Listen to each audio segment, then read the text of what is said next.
I get to travel a lot and see all sorts of different individuals grapple. I do Brazilian Jiu-Jitsu globetrotter camps. I do camps really all over. And one of the false narratives that I hear, false as far as I'm concerned, is that I only do gi because I'm older or I'm smaller or I can't keep up with the athletic. That's the reason that they do gi, is because they can hold on. I don't believe that is truth, and here's why. Let's say I'm an older grappler, and by older, let's say I'm 65 years old, which I think is actually still young. You have, with technology, you might have 25, 35 years of life, but I think a 65-year-old would be okay with me saying that's an older grappler. If you have somebody that's 65 years old, and all they're doing is gi, and all they've known is holding on to the gi, how do you think their fingers are going to look? They're going to be gnarly, right? They're going to constantly be fat-knuckled, taping everything up. Okay, so they're just holding on. That sucks. Now, when you're holding on, where is that person's weight? Almost certainly on top of you, and almost certainly on top of you in a way that you're not necessarily controlling. So not only are you putting stress on your arms, but you're also having to carry weight more often. Additionally, if you have a good grip and they're breaking grips, you're going to have extension of shoulder, extension of elbow. There's going to be a lot of different things that can go wrong. Now you might say, well, Josh, what is that 65-year-old older grappler supposed to do with that 22-year-old college wrestler that came in? Well, geometry. We just need to make sure that we are framed appropriately for that grappler. And what do I mean by framed appropriately? It's not this or this. I guess sometimes it could be this, but for the most part, our elbows are going to be home and our lats are going to be engaged. And we're not going to allow them to control our rotation. Okay, so Nick, if you wouldn't mind coming out here. If Nick had a gi on, I should have thought about that previously, but here we are. If Nick had a gi on, I might start my gripping, I might start, if he starts passing, I'm going to start pulling him on top of me, and I'm going to hold, right? And that's just not a good safety net to slow Nick down.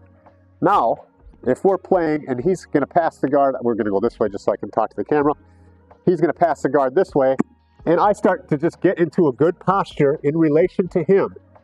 I have a nice frame here where I can move at any point, forward, back, probably north, maybe even south. Okay? His weight in relation to my frame, my shoulders, I could sit here all day. I could have a tea and crumpet. I could sit here. Okay? It's not hard. It's not going to take anything. He's putting all his weight on me. I'm totally fine. Okay? And at that point, go ahead and put all your weight, trying to flatten me out. Well, I could just bring myself into that ball, and if I want to regard then, I can regard, right? So I'm keeping my elbows back home. Now let's say, oh my gosh, what happens? That's just not stagnant. They're super athletic and they jump behind me. Yeah, perfect. I'm just going to make sure that I have good geometry. My shoulder's going to stay solid with the chest. Go ahead and try to do anything. I'm using my legs. I can just talk. Now I got an underhook. Look at this. Now I can start attaching myself with grips that aren't going to hurt me. My arms are in an extremely strong place, and I'm going to play from here. Okay? Sure, he might be able to counter. I might be able to counter, but I just found an attachment. Okay? So instead of thinking about things in a way that's, well, I want to slow them down, so I need grips, or I want that friction, or you don't need any of that stuff. You just need to understand the shape of yourself and the shape of your opponent, and just always be able to get those nice frames, shoulder frames. If we go for a frame like this, it's pretty easy to knock that off and then come through, right?